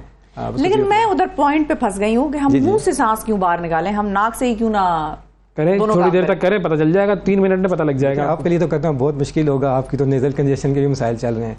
तो नाक से इनहेल करने के बाद बेसिकली आपका जितना भी नेज़ोफेरेंजियल एरिया है उसमें आपके एक्सलेशन के लिए एरिया बढ़ जाता है, तो वो काफ़ी मुश्किल होता है। तो बजाय इसके कि आप पैसिवली नाक से सांस लें, मुंह से बाहर निकालें। इसमें मैं ये कोई रिकमेंड नहीं कर रहा कि आपको एक सांस लेना चाहिए, जो ओरली ब्रीदर भी होते हैं, नेज़ल ब्रीदर भी होते हैं, लेकिन टेक्निक इज़ दैट कि आप डीप इनहेलेशन और इन चीज़ों को बेहतर कर सकते हैं। सही। अच्छा, कुछ एक्सरसाइजेज मैं चाहूँगा कि आप हमारे नाजरीन को बताएं कि जिससे उनकी जो ब्रीदिंग की जो क्वालिटी है वो थोड़ी बेहतर हो सके। उससे पहले एक कॉलर भी है हमारे साथ, उनसे भी बात करते हैं। जी सलमा साहिबा। अस्सलाम वालेकुम। जी वालेकुम अस्सलाम। डॉक्टर साहब, ये मेरे बच्चे को ना नज़ला है, 12 साल उम्र है उसकी जी, तो उसे नज़ला बहुत ज्यादा रहता है। हमने हर तरह का इलाज करवा लिया लेकिन उसका नज़ला नहीं जाता है। अच्छा। और मुझे भी ये दमा है तो मुझे भी सांस की बहुत ज्यादा तकलीफ है, नज़ला बहुत ज्यादा हो जाता है। तो ये जेनेटिक इशू भी होता है? बिल्कुल, दमा जो है, एज़मा वो है, वो जेनेटिकली बहुत रेयर है, लेकिन ये होता है, ये एग्जिस्ट करता है। तो फैमिली में ये जो इसके जीन्स ट्रांसफ़र होते रहते हैं। तो इसमें तो आपको डे 0 से ही मतलब है कि अपनी मेडिकल मैनेजमेंट प्लान साथ साथ लेके चलना पड़ेगा कि आपको किन स्टेरॉइड या किन टेक्निक्स के ऊपर आपकी जो ब्रीदिंग जोन है वो कंफर्ट जोन में रहता है। और नज़ला की ज़्यादा इन्होंने बात की है, it can be due to allergy, can be due to something like cold, और इस तरह की चीज़ों से भी हो सकता है। तो अगेन ये तो फैमिली का उन्होंने खुद जैसे जिक्र कर दिया, तो इसको तो प्रॉपर एक मैनेजमेंट प्लान चाहिए होगा। अच्छा, कुछ लोग कहते हैं नज़ले के लिए आप एक आधी छोटी मोटी गोली ले लें, 2-3 दिन ले लें। कुछ लोग कहते हैं कि नहीं, ये अपना टाइम पूरा करेगा और चाहे आप टैबलेट्स लें ना लें ये चलेगा और अपने वक्त पे ख़त्म होगा। आपका क्या इस पे ओपिनियन है? देखिए, मेरा इसमें जो सेकंड आपने ओपिनियन किया मैं उसके साथ बिल्कुल एग्री करता हूँ। पहली बात ये कि आपको एक आध मेडिसिन लेके छोड़ नहीं देना चाहिए। आपको कोई भी इन्फेक्शन है, या वो वायरल है या बैक्टीरियल है, वो अपना कोर्स टेन्योर पूरा करता है, मतलब उसके ऑल्दो इफेक्ट्स कम हो जाते हैं। लेकिन मैं आपको रिकमेंड करूंगा, अगर कोई भी आपको डॉक्टर या फिजिशियन आपको मेडिसिन प्रिस्क्राइब करता है तो उसकी प्रॉपर डोजेज लें। ऐसा नहीं करें कि एक लेके छोड़ दें या दूसरी ली या तीसरी ली। इससे ये होता है कि आपकी तो रेजिस्टेंस ऑलरेडी डेवलप हो ही रही होती है बॉडी में, लेकिन अदर दैट आपने कोर्स भी नहीं पूरा किया होता और आप कहते हैं नहीं मैं तो ठीक हो गया, मैं फिर काम पे चला। अच्छा, फ्लू जैब्स पे भी आप हमें बताइएगा कि वो किस चीज़ किस उम्र के शख्स के लिए रिकमेंडेड होती हैं। हमारे साथ एक और कॉलर है। अस्सलाम वालेकुम, एहसन साहब। वालेकुम अस्सलाम। क्या नाम डॉक्टर साहब? जो मेरा सवाल ये है जी कि मैं धागे वाली फैक्ट्री में काम करता हूँ। धागे वाली फैक्ट्री? जी, धागे वाली टेक्सटाइल फैक्ट्री में। जी। तो जब खाना खा के जाते हैं ना तो अक्सर सांस का मसला बन जाता है। ठीक है, मास्क वास्क पहना हुआ होता है आपने फैक्ट्री में हर वक्त? नहीं सर, जी वो मास्क पहना हुआ होता है, लेकिन वो जब ना वो पसीना वगैरह आता है तो मास्क तो फिर साफ जा रहा है, वो गीला हो जाता है, तो फिर वो मजबूरन उतारना पड़ता है। अच्छा जी, बताइए सर। तो अक्सर जब खाना खा के जाते हैं ना 2-3 घंटे ये सांस का मसला बन जाता है, जैसे छाती के ऊपर ना ये खाना अटका हुआ रहता है, सही और सांस में काफी दुश्वारी होती है। हाँ बिल्कुल ठीक हो गया। ऐसा है कि उन्होंने कहा कि मैं खाना खा के जाता हूँ फैक्ट्री में और मुझे सांस के मसाइल स्टार्ट हो जाते हैं और पसीना भी आता है और ये समथिंग है। इससे ये लगता है कि जो फैक्ट्री है उसका शायद वेंटिलेशन सिस्टम प्रॉपर नहीं है, क्योंकि जब आप खाना खा के जाते हैं और आपका मेटाबॉलिक रेट और ये सब चीज़ें हायर स्टेट पे गई होती हैं और मीनवाइल आपने मास्क भी पहना हुआ है और आपकी जो अगेन टेम्परेचर फैक्टर इसमें आ जाता है। तो मैं तो ये आपको सजेस्ट करूँगा कि अगर आपको सांस के मसाइल के साथ साथ ये चीज़ें भी हैं तो अपनी जो फैक्ट्री का वेंटिलेशन सिस्टम है उसके ऊपर भी थोड़ा सा हमें सोचना चाहिए। सही एक्सरसाइजेस कुछ बताएं सर। फ्लू जैब, लेकिन फ्लू जैब फ्लू शॉट जिसको आजकल कहते हैं, फ्लू के इंजेक्शन लोग लगवाते हैं, वो किस उम्र के लोगों के लिए रिकमेंडेड है? और क्योंकि उसके बाद भी जुकाम नजला तो हो ही जाता है लोगों को, तो वो क्यों लगाते हैं? हो जाता है, बिल्कुल हो जाता है। देखिए जो फ्लू की वैक्सीन है वो तो मोस्टली आजकल जो पाकिस्तान में जो रिकमेंड हो रही है, जो स्पेशली हेल्थ केयर सेक्टर में, वो अडल्ट पॉपुलेशन में रिकमेंडेड है। पीडियाट्रिक में भी है, लेकिन एज सच इसमें इतना वो पाकिस्तानी हम पॉपुलेशन इतना ज़्यादा इसको हम सपोर्ट नहीं कर रहे होते, लगवा नहीं रहे होते कि बच्चे को पोलियो के कतरे हम लोग बुलवाते, तो ये तो काफ़ी हायर स्टेप आ जाता है। बिल्कुल। लेकिन ज़रूर फ्लू की वैक्सीनेशन लगवाएं, उसके बाद भी फीवर होता है, नो डाउट। मैंने पिछले वीक में लगवाई और मैं 3 दिन वो फीवर से स्ट्रगल करता रहा। तो उसने अपने कुछ ना कुछ देखें, वो अगर एंटीबॉडीज़ हैं कुछ है तो उसने अपना कुछ ना कुछ इफेक्ट तो बॉडी में दिखाना है। सही है। एंटीबॉडीज़ को डेवलप करने के लिए कुछ आपकी जो इम्यूनोलॉजिकल रिएक्शंस हैं वो होते ही होते हैं। तो इसको मैनेज करने के लिए आपको 2-3 दिन या 1-2 दिन आपको फीवर रहता है, बड़ा पेन रहता है, मस्कुलर पेन रहता है, तो ये तो एक नॉर्मल है, तो आप इसको नॉर्मल कंसिडर करें। लेकिन इस डर से वैक्सीन ना लगवाएं कि मतलब कि हम फीवर हो जाएगा। तो ये आप ज़्यादा रिस्की है, क्योंकि आपको पता है कि ये हर एज ग्रुप के लोगों के लिए रिकमेंडेड है। रिकमेंडेड मोस्टली अडल्ट पॉपुलेशन में रिकमेंड की जाती है। पीडियाट्रिक में इतना मैं स्ट्रॉन्ग जस्टिफिकेशन नहीं दे सकता, क्योंकि उसमें देखना पड़ता है, जैसे बहुत से लोगों को डिफरेंट प्रॉब्लम्स चल रहे होते हैं बच्चों को साथ साथ, अडल्ट पॉपुलेशन में हम ज़रा इसमें क्लियर होते हैं। सर एक्सरसाइजेस बताएं, कोई ऐसी चीज़ें जो आप तो थेरेपी करवाते हैं, तो कुछ ऐसी चीज़ें जो हम घर पे बैठ के आराम से कर सकें जी, जिससे हमारी बेहतर हो सांस। देखिए सांस बेहतर करने के लिए आपको अपना लाइफस्टाइल बेहतर करना पड़ेगा। लाइफस्टाइल कैसे बेहतर करते हैं?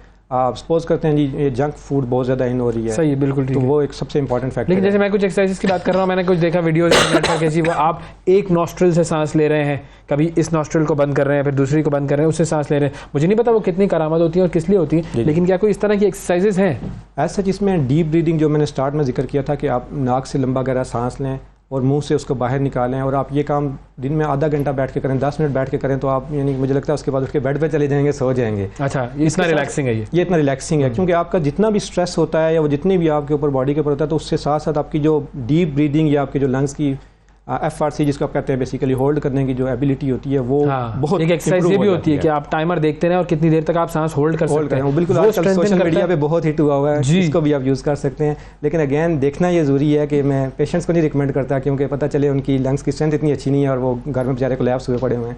तो ये नॉर्मल बंदे के लिए बहुत नहीं, लेकिन ये तो मुश्किल है ना कि आप कोलैप्स कैसे होंगे? आपने 30 सेकंड के बाद खुद ही वो सांस जो है वो हवा बाहर आ ही जाएगी आपके। आपकी बात बिल्कुल ठीक है, मुश्किल। लेकिन जो प्रोलॉन्ग पेशेंट होते हैं, जैसे एक बच्चे ने कहा वेंटिलेटर से उतर के आया हुआ, तो उसको मैं बिल्कुल ही रिकमेंड नहीं करूंगा। नॉर्मल आदमियों की बात कर रहे हैं, एक्सरसाइज नॉर्मल लोगों की। एक वो एक्सरसाइज होती है फिल्मों में हम देखते हैं शबनम इस तरह भी सांस ले रहे होते हैं लोग। नहीं, वो बिल्कुल गलत है। आप पार्शियल ब्रीदिंग उसको कर रहे होते हैं, बिल्कुल गलत है। इसमें मैं बिल्कुल रिकमेंड नहीं करता। अदर देन दिस आप चूँकि हम पिंडी इस्लामाबाद के एरिए में ज़्यादा होते हैं, तो यहाँ पे आप लोग ये जो आपकी डेली फिजिकल एक्टिविटी है वो बिल्कुल ज़ीरो होती है। लोग बस जिम जाते हैं, प्रोटीन डाइट लेते हैं, ये चीज़ें बिल्कुल गलत हैं। आप डेली एक्सरसाइज करें, रनिंग करें, जॉगिंग करें। हमारे पास हाइकिंग के लिए बहुत अच्छे अच्छे एरियाज हैं, उससे आप देखें कितना क्वालिटी इंप्रूव होगी। भी ब्रीदिंग स्ट्रेंथ है, जो आपकी मस्कुलर स्ट्रेंथ जो कि आपकी ब्रीदिंग में इन्वॉल्व होती है, वो बहुत ज़्यादा इंप्रूव करती है। और आप देखेंगे पहले आप शायद 1 किलोमीटर ऊपर हाइक करके गए तो आपका सांस फूलना स्टार्ट हुआ है, लेकिन अल्टीमेटली आपके 2 किलोमीटर के बाद आपको पता ही नहीं होगा यार मैं हाइक करके आया हूँ। इससे आपकी जो है ना वो मस्कुलर स्ट्रेंथ बहुत बेहतर होती है फॉर स्पेशली ब्रीदिंग। ठीक है, बहुत शुक्रिया अदा करेंगे। खतीबुर रहमान साहब नाज़रीन हमारे साथ मौजूद थे, रेस्पिरेटरी थेरेपिस्ट है शिफा इंटरनेशनल में, और हमें बता रहे थे कि सांस कैसे लेना है, जो कि नेचुरली हम लेते हैं, लेकिन उसके अलावा रेस्पिरेटरी जो इश्यूज हैं बिल्कुल उसके हवाले से भी मैनेजमेंट के तरीके हमें बता रहे थे। हम वक्फा लेंगे और वक्फे के बाद दोबारा हाजिर होंगे। वक्फे पे जाने से पहले आप सांस रोके, जैसे हम वक्फे के बाद आएंगे उस वक्त तक आप सांस रोके रहिएगा। नाज़रीन वक्फे के बाद मिलते हैं। सुबह सवेरे पाकिस्तान, सुबह सवेरे पाकिस्तान, सुबह सवेरे पाकिस्तान।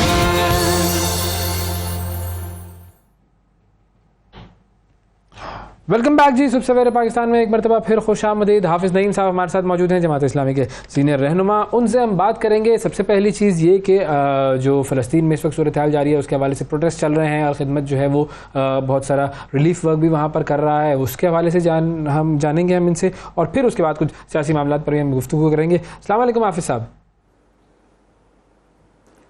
वालेकुम अस्सलाम वरहमतुल्लाहि वबरकातुहू।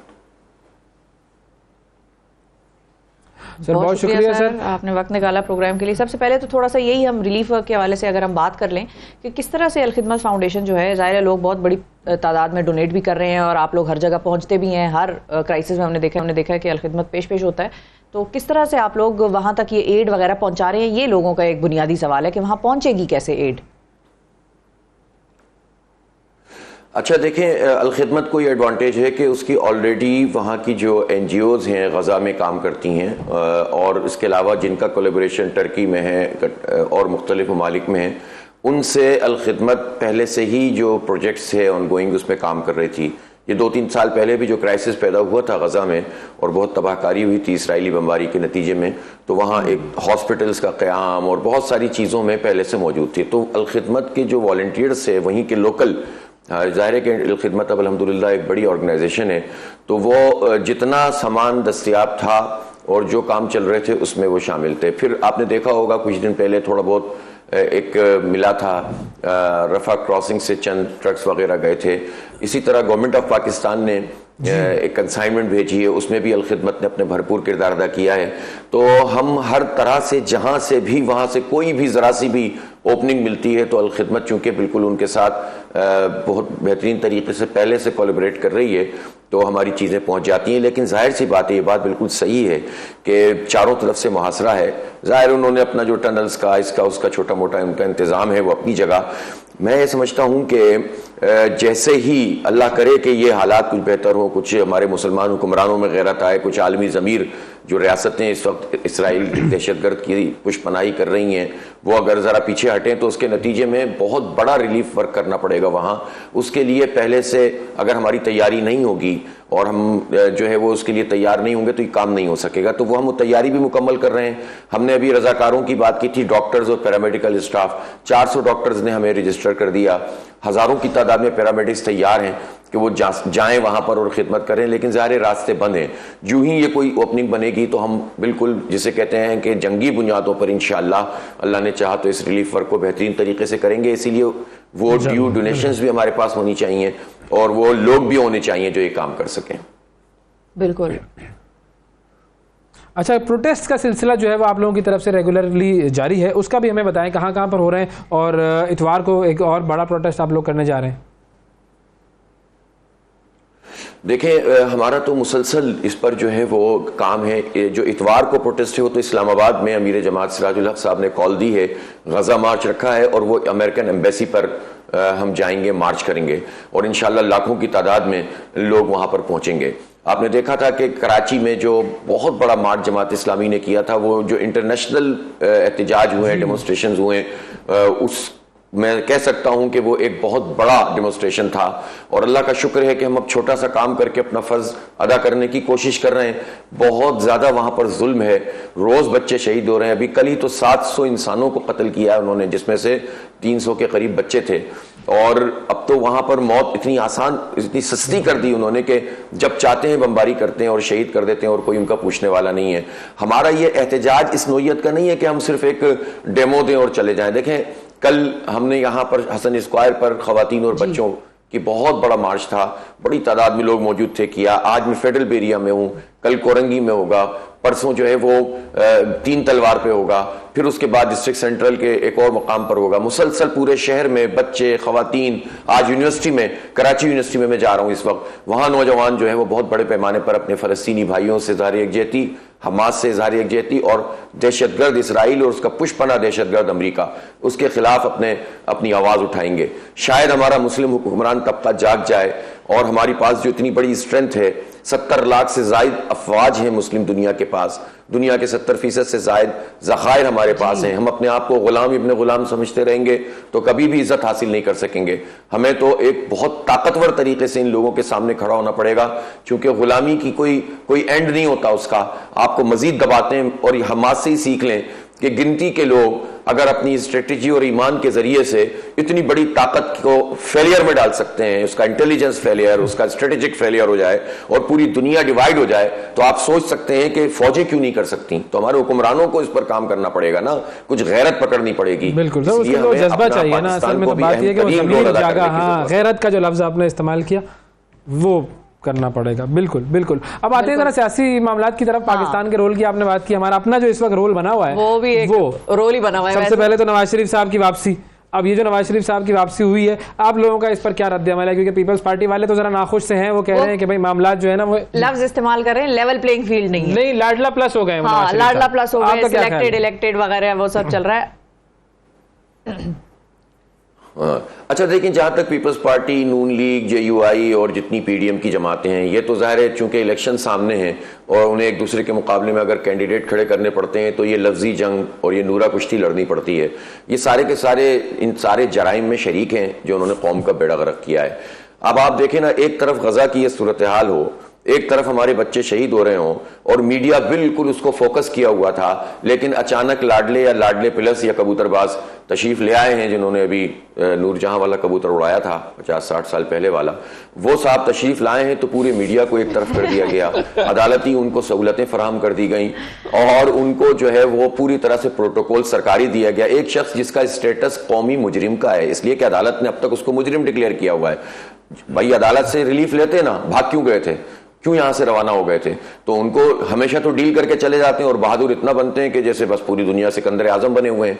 तो ऐसे सारे लोग जो इस वक्त डील करके आते हैं और फिर आकर हम पर मुसल्लत होते हैं, लूट मार का बाजार गर्म होता है और जब इनकी मुद्दत खत्म होती है फिर लंदन चले जाते हैं, फिर कहीं और रवाना हो जाते हैं और फिर खानदानों की एक जो रियासत बना ली है इन्होंने, एक खानदान, दूसरा खानदान, तीसरा खानदान। आप PDM की जमातों को देख लीजिए, आपको ये नवाज शरीफ की पूरा खानदान आपको नजर आएगा, बाप, भाई, बेटा, बेटी, चचा, भतीजा, खाला, खालू, बड़े बड़े लीडर जो 30-30, 40-40 साल से काम कर रहे हैं, उनकी हैसियत उनके खानदान के खादिमों की हैसियत से ज्यादा बड़ी नहीं है। ये इनकी जमहूरियत है। आप पीपल्स पार्टी में देख लीजिए, बाप के बाद बेटी, बेटी के बाद बेटा, सवाल ये है ना कि वो कैसे ये सारी चीजें फेस करते। वो तो जिलावतन थे, ये भी तो एक लफ्ज इस्तेमाल हो रहा है ना, जिलावतनी। तो जब जिलावतनी किसी पर आ जाए तो फिर वो कैसे केसेस भुगतेगा इधर आके? जलावतनी वो होती है जब कोई हुकूमत या रियासत किसी को मुल्क बदर कर दे। वो आदमी जो 50 रुपए के स्टैम्प पेपर पर डील करके एक बार नहीं 2-3 बार जा चुका हो, वो जलावतन नहीं होता, बल्कि वो डीलर होता है कि जो अपनी हुकूमत बचाने के लिए और अपने आप को मुश्किल में डालने से निकालने के लिए कौम को मुश्किल में डालकर छोड़कर चला जाता है और फिर वापस आकर डील कर लेता है। तो ऐसे लोग कभी भी पाकिस्तान की खिदमत नहीं कर सकते। उनको कितना ही आप साफ सुथरा करके बनाने की पेशकश करें, जो मुश्किल वक्त में कौम को छोड़कर भाग जाएं, वो कभी पाकिस्तानी कौम के साथ सही तरीके से खड़े नहीं हो सकते। इसलिए फेस करना चाहिए था ना, क्या दुनिया में लोग फेस करते नहीं है?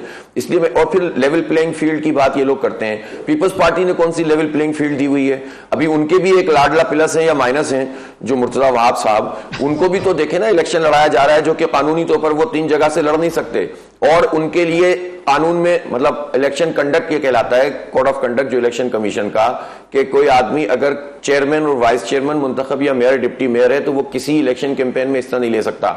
लेकिन ये लाडले प्लस माइनस, इनको तो इन्होंने जबरदस्ती एक जगह से इलेक्शन भी लड़वा रहे हैं, वो मेयर होने के साथ साथ वहां की कैंपेन भी चला रहे हैं। वो 3 जगह से लड़ रहे हैं। कराची में किसी को यह हक हासिल नहीं था कि वो टाउन के अलावा कहीं से चेयरमैन का इलेक्शन लड़े, उनको यह हक हासिल है। उनके लिए कानून में तरमीम कर दी गई। तो बिलावल साहब पहले ये तो बताएं ना, और बिलावल साहब ये भी तो बताएं 192 कैसे हार जाते हैं और 173 कैसे जीत जाते हैं।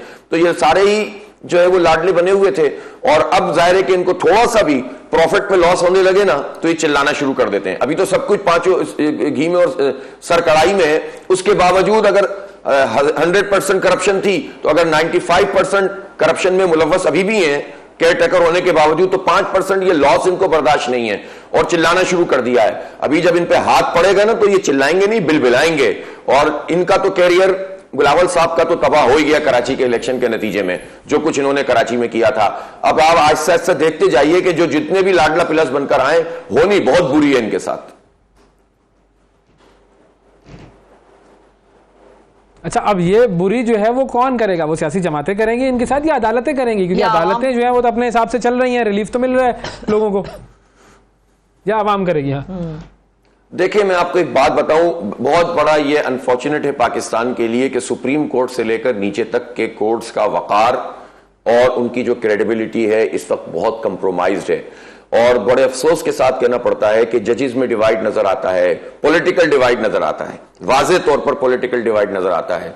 और ये सूरत हाल आपको हाई कोर्ट लाहौर में मिलेगी, इस्लामाबाद में मिलेगी, सुप्रीम कोर्ट में मिलेगी।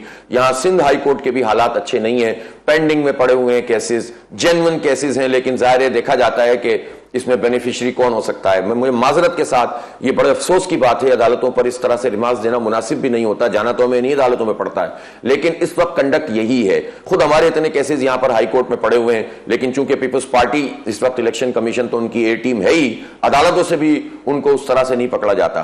तो मैं समझता हूं कि जो कौन दे रहा है वाली बात सबको पता है कि कौन ले जाता है और कौन लाता है। बात यह है कि अब ये कौन कौन का सिलसिला कब तक चलेगा, इस कौन को भी समझ में आ जाना चाहिए कि उसके नतीजे में खुद उनकी भी बहुत बदनामी होती है और उसके नतीजे में पाकिस्तान के लिए ये अच्छा नहीं है। पाकिस्तान में अगर लोगों अपने इदारों को, अपनी अदलिया को, अपनी मुकन्नना को हर एक सवालिया निशान बन जाए तो ये मुल्क के लिए अच्छा नहीं है, इदारों के लिए अच्छा नहीं है, अदलिया के लिए अच्छा नहीं है। अब बहरहाल उस जगह पे आना पड़ेगा जब लोग जो है वो बिल्कुल सिस्टम में अपने अपने हिस्से का काम करें, तभी ठीक होगा, वरना नहीं होगा। सर फाइनली और क्विकली एक जो अहम सवाल, आजकल एपीसी की भी कुछ कहीं बाज़गश्त चल रही है कि शायद नवाज शरीफ साहब एपीसी कॉल करें, वो एपीसी में आप बैठेंगे, बिल्कुल आप एपीसी में बैठेंगे और क्या सारी जमातें जो भी इस वक्त मतलब जिसको कहते हैं कि कहर जिन पर टूटा हुआ है वो बैठेंगी, और क्या सबके साथ बैठने से वो जो लॉस्ट स्पेस है वो रिक्लेम की जा सकती है मुल्क के? देखिए मैं आपको एक बात बताऊं, पॉलिटिकल पार्टीज में इश्यूज की बुनियाद पर तमाम तर इख्तलाफात के बावजूद ये रास्ता मौजूद होता है कि आप तबादला ख्याल करें, आप बैठें, आप बात करें। तमाम तर इख्तलाफ के बावजूद आप गुफ्तगू भी करते हैं, बातचीत भी करते हैं, लेकिन असल चीज होती है कि उस एपीसी का एजेंडा क्या होगा। एपीसी का एजेंडा ये है अगर कि गजा के ऊपर तो मैं कुछ बोलूंगा नहीं, सिर्फ झंडा लहराकर खामोश हो जाऊंगा, इसराइल की मजम्मत नहीं करूंगा, भारत के खिलाफ कुछ कहूंगा नहीं, अमेरिका को दहशतगर्द नहीं कहूंगा, बच्चों के लिए कुछ इक़दाम करने की। भाई अगर नवाज शरीफ साहब उस दिन करते ना उस जलसा आम में ऐलान कि गजा के हवाले से पाकिस्तान की अफवाज को पेशकदमी करनी चाहिए, हुकूमत को आगे बढ़ना चाहिए, तमाम अफवाज का पूरी मुस्लिम दुनिया की इजलास बुलाना चाहिए, तो फिर हम समझते हैं कि इनका एजेंडा वाज़ेह है।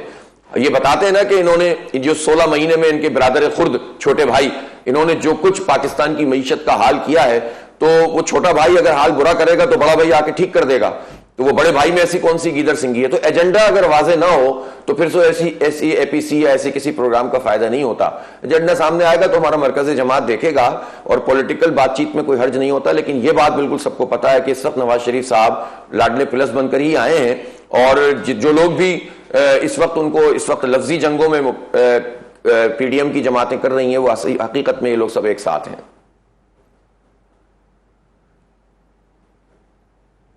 बहुत शुक्रिया अदा करेंगे जी। हाफिज नईम साहब हमारे साथ मौजूद है, जमात के सीनियर रहनुमा। और जो बात हुई सोशल मीडिया के हवाले से भी हम सब अपना किरदार अदा कर रहे हैं फ़लस्तीन और गज़ा में जो सूरत हाल चल रही है उसको उजागर करने में, लेकिन जैसे हमारे बहुत सारे जो हुक्मरान जो कि इंटरनेशनल हुक्मरान हैं जिनकी हम बात करते हैं कि वो सब बेज़मीर हुए हैं, वैसे ही बहुत सारे सोशल मीडिया प्लेटफॉर्म्स ऐसे हैं जिनके हवाले से बहुत सारी चीज़ें सामने आ रही हैं कि वो उन पोस्ट्स को जो कि फ़लस्तीनियों के हक़ में होती हैं या इसराइल को क्रिटिसाइज़ करती हैं, वो पोस्ट्स या तो वो अकाउंट्स को बैन कर दिया जाता है या शेडो बैन कर दिया जाता है या फिर उनकी पोस्ट की रीच ख़राब कर दी जाती है। ये क्या मामला होता है और कैसे किया जाता है, इस हवाले से हम बात करेंगे। डिजिटल मीडिया एक्सपर्ट फ़ाद मलिक साहब हमारे साथ मौजूद है। अस्सलाम वालेकुम फ़ाद।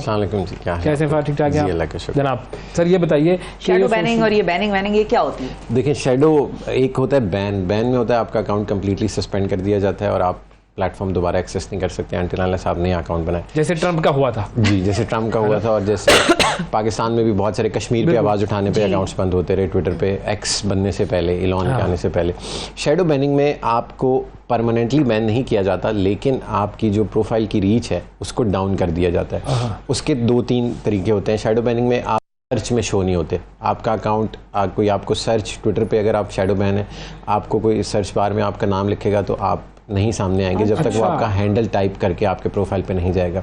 आप किसी हैशटैग पे ट्वीट करते हैं या इंस्टाग्राम पे किसी हैशटैग पे पोस्ट डालते हैं, वो पोस्ट भी बाकी लोगों के रिजल्ट्स में नहीं आएगी। ये पब्लिकली इम्पैक्टेड चीज़ें हैं। फिर आपके जो प्रोफाइल की रीच होती है वो that is trimmed down to at least 90-80% वो कम कर दी जाती है। तो ये तो तकरीबन बैन ही हो गया एक तरीके से। आप मतलब आपकी अगर पहले एक पोस्ट 1 मिलियन रीच ला रही थी, तो अभी वो शायद लाख भी क्रॉस ना करे।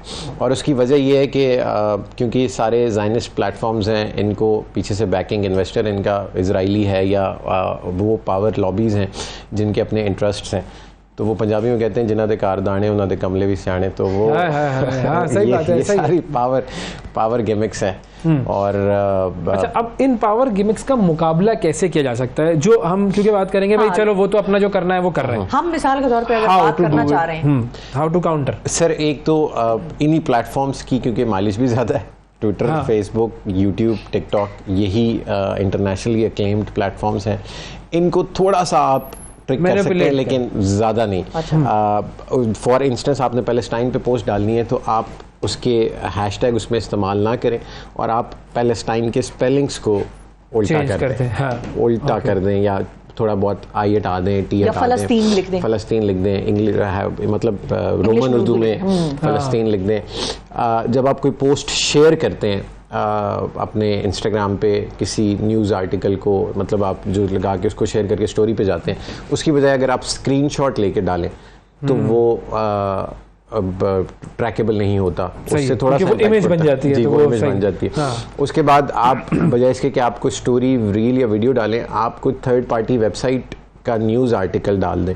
और जो आपके इदारे समेत हमारे पाकिस्तानी न्यूज़ चैनल्स हैं या जो ऐसी एजेंसीज़ हैं जो खबर देती हैं, उनको भी चाहिए कि बजाय इसके कि वो टिकटॉक पे वीडियो डालने से बेहतर है कि वो अपने वेब पेज पे एम्बेड कर दें जो भी उनके पास वहाँ की लोकल वीडियोस हैं या जो भी चीज़ें हैं, क्योंकि वेबसाइट तो आपकी थर्ड पार्टी अपनी वेबसाइट है ना, उसको कुछ नहीं किया जा सकता। सो आप जब भी शेयर करें इंस्टाग्राम पे या किसी चीज़ पे, वो आप न्यूज़ आर्टिकल के थ्रू शेयर करें, दूसरा स्क्रीनशॉट ले लें, स्पेलिंग्स और हैशटैग्स में थोड़ा सा प्ले अराउंड कर लें। और क्योंकि हम अनफॉर्चुनेटली अगर इस वक्त पूरी दुनिया इजराइल के साथ खड़ी हुई है, तो पाकिस्तानी या इंटरनेशनल मुस्लिम कम्युनिटी ने भी कोई सोशल मीडिया प्लेटफॉर्म नहीं बनाया। बिल्कुल, सबसे बड़ा प्रॉब्लम ये है अपनी कोई माइलेज या कोई रीच है ही नहीं। दुबई में भी आप फॉर इंस्टेंस व्हाट्सएप बैन है, सऊदीया में भी व्हाट्सएप बैन है, चीन का अपना सोशल मीडिया है। तो मुझे एक और पंजाबी का वो शेर याद आ गया कि माड़े दी मर गई माँ कोई नहीं लेंदा ना, माड़े दी मर गई माँ कोई नहीं लेंदा ना, डाडे दा मर गया कुत्ता सारा शहर नहीं सुता। तो ये सारी दुनिया इस वक्त डाडे के साथ खड़ी हुई है और सारे प्लेटफॉर्म्स, सारी डिजिटल एजेंसीज, सारे बड़े नाम वो इस वक्त डाडे के साथ खड़े हुए हैं। वो डाडे के साथ खड़े हुए हैं वो लोग जो पावरफुल हैं, मतलब हुक्मरान और जो प्लेटफॉर्म्स के मालिकान। अवाम की बात की जाए तो वो नहीं है उनके साथ, वो अपनी वॉइस आवाज उठाने की कोशिश कर रही है, लेकिन वो इतनी ही मतलब इम्पैक्टफुल है कि उसको आप ना ही समझें। वो सिर्फ हम अपनी तसल्ली के लिए कर सकते हैं कि कल को अगर खुदा ने हमसे सवाल किया कि तुमने क्या किया, तो मेरे पास इंस्टाग्राम की पोस्ट होगी कि मैंने डाली। और आप ये देखें कि ये मतलब हम 2023 में हैं, मैं सोचता हूँ कि करबला में क्या हुआ होगा कि वहाँ उस वक्त तो इंटरनेट भी न था, बिल्कुल इंफॉर्मेशन भी नहीं आती थी, और उसके बावजूद अगर इस दौर में इतनी सप्रेशन है तो उस वक्त पता नहीं क्या होता होगा। अच्छा, अब एक ये बड़ा आपने इंपॉर्टेंट पॉइंट किया कि हमने बहैसियत मुस्लिम कोई सोशल मीडिया प्लेटफॉर्म हमारा अपना नहीं है।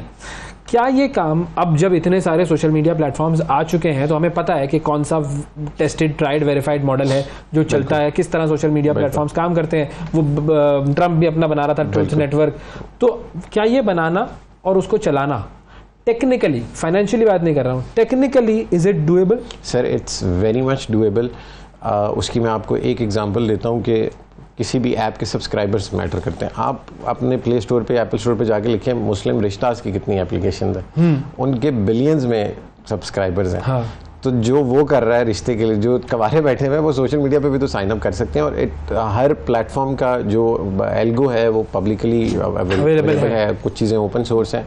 तो अगर कोई 4-5 बड़े ममालिक या 4-5 बड़े इन्वेस्टर्स मिलकर बनाए तो ये साल का बैन नहीं हो सकता, उसको ये बैन कर दे, वो आप कर सकते हैं, जो उसको बनाएगा वो बैन कर सकता है। लेकिन जो होस्टिंग होगी, सर्वर होंगे, उस पर कुछ भी नहीं हो सकता। वो सिर्फ डॉलरों की गेम है, आपने सिर्फ एक स्पेस परचेज करनी है, ये है टारगेट जो कि हमें जिसके ऊपर। लेकिन वो क्या इतना इम्पैक्टफुल होगा, क्योंकि जो गोरे ने बनाया उस पे तो मुसलमान भी हैं, क्या मुसलमान वाले पे गोरे आएंगे? ये एक पॉसिबिलिटी है कि आएंगे, क्योंकि ट्रंप वाले पे भी बहुत सारे, मतलब जो ट्विटर का पिछला सीईओ था जैक, वो ट्रंप के प्लेटफॉर्म पे भी है, हालांकि उसी ने बैन किया था।